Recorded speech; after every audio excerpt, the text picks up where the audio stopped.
Non sarà primo il Cotton, ma è l'unica squadra ancora imbattuta nella Lega. Questa sera serve la vittoria della continuità da conquistare in casa del COD 272, che vuole riprendersi dai 7 gol subiti dal Testaccio nell'ultima uscita proprio qui alla Stella Azzurra, ma soprattutto tentare il sorpasso ai danni del Cotton per impadronirsi del terzo posto in classifica.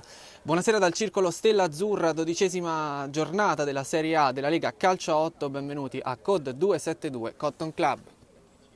Però perché viene riconquistato adesso Giordano, poi ancora lotta a centrocampo, c'è un fischio arbitrale, il fallo che è stato commesso sul numero 10 Rocco Giordano.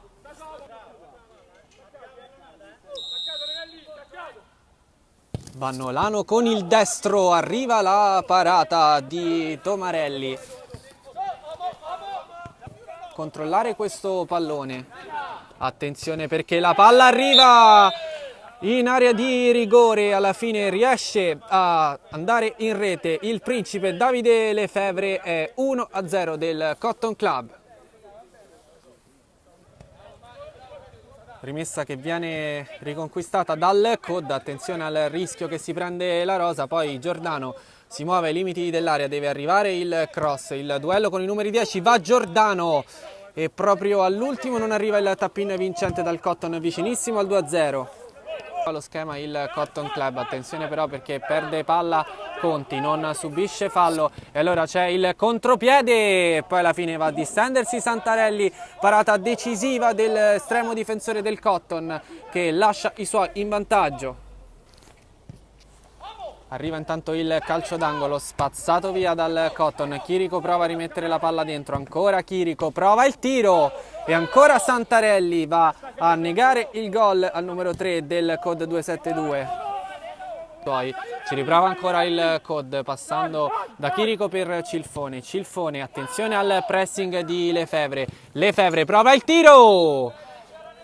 E questa volta Tomarelli riesce a parare il tiro del numero 21 del Cotton. Se proverà il cross in mezzo, anche se in area di rigore c'è il solo Blandino. Effettivamente c'è il tiro dalla distanza e alla fine arriva il gol del 2-0 con Blandino che è andato a infastidire il portiere. Arriva comunque il raddoppio, bellissimo tiro dalla distanza ed è 2-0 del Cotton. Il COD 272 ci crede ancora, ovviamente attenzione però a Giordano, forse c'è stato un tocco con la mano, protesta il Cotton Club, l'arbitro però non fischia il calcio di rigore ma decide di fischiare la fine del primo tempo con il fischio dell'arbitro, il destro di Cilfone spazzato via dall'area di rigore, Lefebvre prova a distendere il contropiede, arriva il tiro di Matozzo e alla fine non riesce il tap-in vincente al Cotton. Numero 11, poi Fagioli ancora messo a terra, ancora fallo sul numero 8 del COD 272, anche se potrebbe arrivare oltre al tiro di Cilfone il tocco per Fagioli, arriva il tiro di Cilfone e deve andare Santarelli a negare il gol al numero 16 del COD. Sul 4-2 e ha rischiato addirittura il 4-3. Intanto attenzione a Giordano e la va a chiudere il numero 10 Rocco Giordano, è il 3-0 del Cotton Club, un COD scoperto e allora il Cotton punisce 3-0. E arriva il triplice fischio dell'arbitro, vince una partita importantissima il Cotton Club, cercava continuità, l'ha trovata sul campo della quarta in classifica, COD 272 che adesso è staccato di 4 punti, 3-0 del Cotton Club sul COD 272.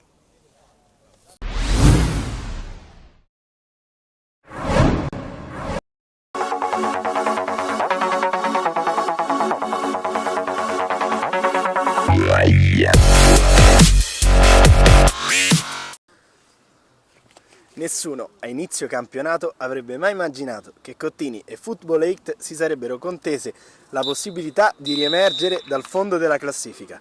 Tuttavia le esigenze odierne lo impongono, inutile dire che il pensiero però è sempre ai playoff. anche per non abituarsi ai bassi fondi del girone. Buonasera, benvenuti all'Atletico 2012esima giornata della Serie A della Lega Calcio 8. Si affrontano Cottini, Staibano Gomme, Football 8, Roma Nord. Vicino poi Borrelli, Ricci riesce a girarsi con il destro, cambia tutto per Trevisani che supera Paoletti, viene messo giù. Vediamo cosa decide l'arbitro. Calcio di rigore, ammonito Paoletti. Fischia l'arbitro. La rincorsa di Moretti. Moretti la piazza molto bene all'angolino, non può nulla. Paoletti è l'1-0 del Football 8 Roma Nord che si porta in vantaggio qui all'Atletico 2000. Pacetti, Antonini. Antonini carica il destro, cerca la porta. Troppo alto, l'ha toccata anche Ortame, sarà calcio d'angolo. Fulcro finora del gioco, intercetta benissimo Eusepi. Moretti. Ricci, il tiro deviato, il palo piano del Football 8, poi arriva da dietro Natalucci.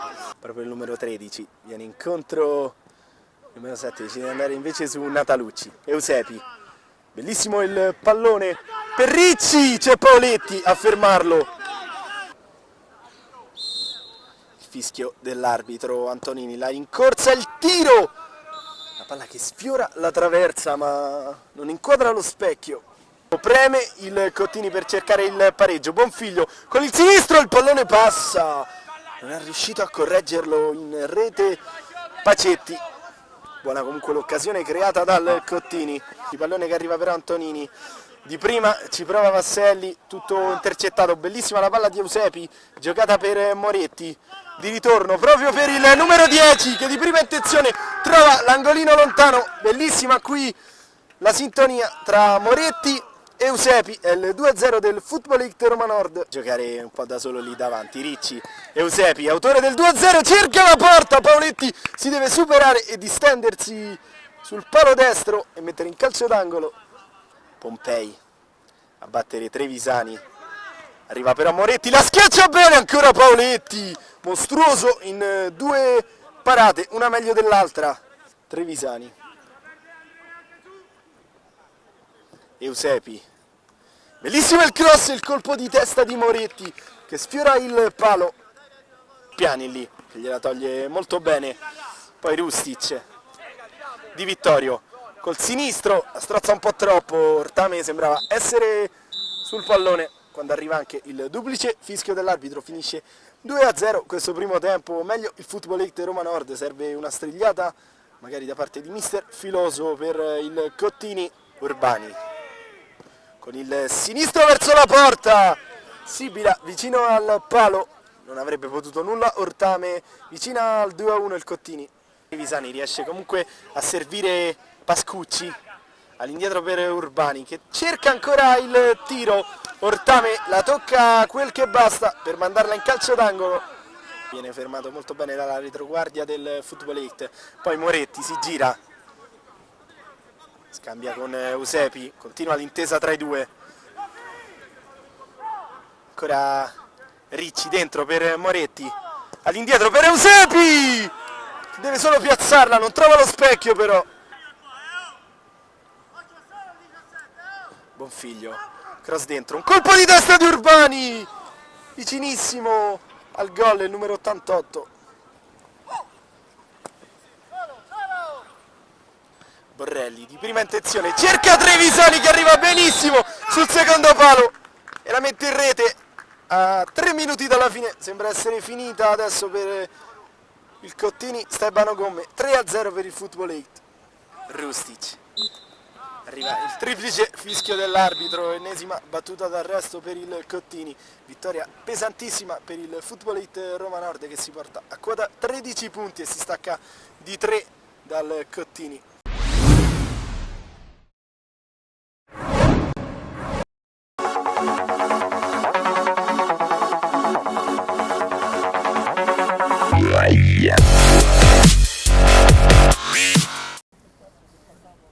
2 degli ultimi 3 guanti d'oro, un capocannoniere di A2, l'ultimo pallone d'oro, l'attacco più prolifico, la difesa meno battuta. Potremmo continuare all'infinito con le statistiche, ma luce al Ciriaci è prima contro seconda, Pisana contro Golbet, gara di cartello della 12ª giornata. Contemporaneamente o quasi fra una mezz'oretta saranno in campo alla Stella Azzurra Code 272 e Cotton Club, mentre Opara deve distendersi sul primo tiro cross. Morizzi lascia passare per Galassi, pressato da Cesaro, la porta fino in fondo per la lunga scalata di Garofalo che la dà fuori e Morizzi va molto vicino a un super gol. Caldare il destro De Bernardo, la vede scorrere lontana, qui Iannotti, non lontana dal palo, Iannotti la dà fuori, la risposta della Pisana col tiro al volo, ancora lui, ancora Ammassari, 1-0 per la Pisana Calcio 8, tutto di prima. Dentro lo stop di Tubani dal limite dell'area, prova la Veronica in un fazzoletto in mezzo a 3, la tiene, attenzione Tubani, ancora, altro dribbling, ancora Tubani, poi Morizzi, calcia malissimo, ma che bella giocata di Tubani. 4 contro 4 in area, la rincorsa di Morizzi, che va invece in porta, verso il secondo palo, la battezzata comunque fuori De Bernardo. Mentre c'è un giallo per Tubani qui sotto la nostra postazione. Abbastanza spazio per salire, anche se poi Stufa finisce sempre per sbattere sul muro della Pisana, stavolta che ha il nome di Ferretti. Sale proprio Ferretti, Opara in volo plastico, la tiene comunque giù. L'appoggio proprio da Tubani, ora la Golbet occupa bene gli spazi offensivi, prova ad involarsi Tubani, se ne va in un primo uomo, ma Ferretti stavolta ha commesso fallo e anche ammonizione. Rosso, cartellino rosso per Ferretti. Cartellino rosso per Ferretti. Un eccesso di proteste forse. È stato un secondo giallo. E Ferretti va fuori. La Pisana Calcio 8 giocherà quando mancano ancora 6 minuti alla fine del primo tempo con l'uomo in meno. Alla prossima palla fuori sarà time out per la Pisana. Tiro a giro nel frattempo di Morizzi ad 1 centimetro dal pari. Garofalo prova a prendere posizione, duello fisico sul primo palo con Princigalli che invece batte fuori il rasoterra De Bernardo e la Pisana rinvia. La conseguente poi espulsione di Ferretti hanno cambiato il vento di una gara che comunque la Golbet teneva con il pallino del gioco, anche se la Pisana era più pericolosa. Qui De Bernardo, la palla rimane lì, Princigalli col tap-in più facile del mondo alla prima azione della ripresa, la Golbet fa 1-1. Giallo crediamo per Iannotti, dalla Pisana con Cervini che passa ancora per Ricci, di fronte a sé Garofalo, un cliente non facile in velocità. Ricci riesce a crossare e poi Ammassari a 2 metri dalla porta la mette fuori. Fronte a sé Ricci, il passaggio è troppo morbido in orizzontale per un compagno, la pelle è persa dalla Golbet che può correre, attenzione qui la Pisana, Ricci il diagonale ad 1 centimetro dal palo di un Opara battuto da Capitan Sterbini. Stornelli può allargare, la palla finisce a Tubani, dalla gran distanza prova a partire Tubani che lascia andare il mancino, De Bernardo a terra, esagerando su un solito immenso Ricci che protegge, palla qui sotto la nostra postazione, la gioca da Iannotti, in diagonale Iannotti, il buon intervento della Golbet, chiedono la non concretizzazione del vantaggio quelli della Pisana, ma si va da Stefano Carboni ad un palmo dal nuovo vantaggio. Scavato il pallone con un buon anticipo a centrocampo di Morizzi, occhio al contropiede della Golbet in campo aperto, la palla ancora per Morizzi, ragionata fin troppo l'azione, anche se Princigalli può proseguire, Tubani gran mischia, si salva la Pisana, la Golbet troppo leziosa in questo contropiede. Occhio che ha fatto fallo da dietro Tubani è già ammonito. Il secondo cartellino giallo anche per Andrea Tubani, un rosso per Angelè. Tubani era già ammonito, secondo cartellino giallo per lui e viene ristabilita la parità numerica. Molto vicini alla nostra postazione. Morizzi messo giù da Iannotti, giallo anche per Iannotti, espulso Iannotti. Con 3-2 ora la Pisana che deve difendere in 6, la Golbet attacca in 7. c'è il salvataggio all'altezza del palo, poi un altro tiro e c'è una deviazione che mette ancora in movimento Scibilia, entra in area di rigore, l'uscita di Opara, sbilanciato Scibilia ma non abbastanza da consentire un calcio di rigore, perde un pallone sanguinoso la Golbet, allora il tiro deviato, Opara! Che riflesso! Purse chiude addirittura attaccando la Pisana. Rosoterra, Ammassari lasciato tutto solo, mette alto dentro ma incombe in zona Chianelli, quindi Scibilia con un tunnel fa correre ancora Ricci, il tiro di Ricci, Opara con due mani e Sterbini a rinviare, due in barriera, parte Morezzi, appoggia a Stornelli, tiro dalla distanza di fronte alla porta, la devia Sterbini, fuori l'ultima occasione di una partita bella, strana, tesissima, finisce 1-1 tra Pisana Calcio 8 e Golbet, un favore alle inseguitrici, la Pisana, scusate, rimane prima in una gara terminata 6-7.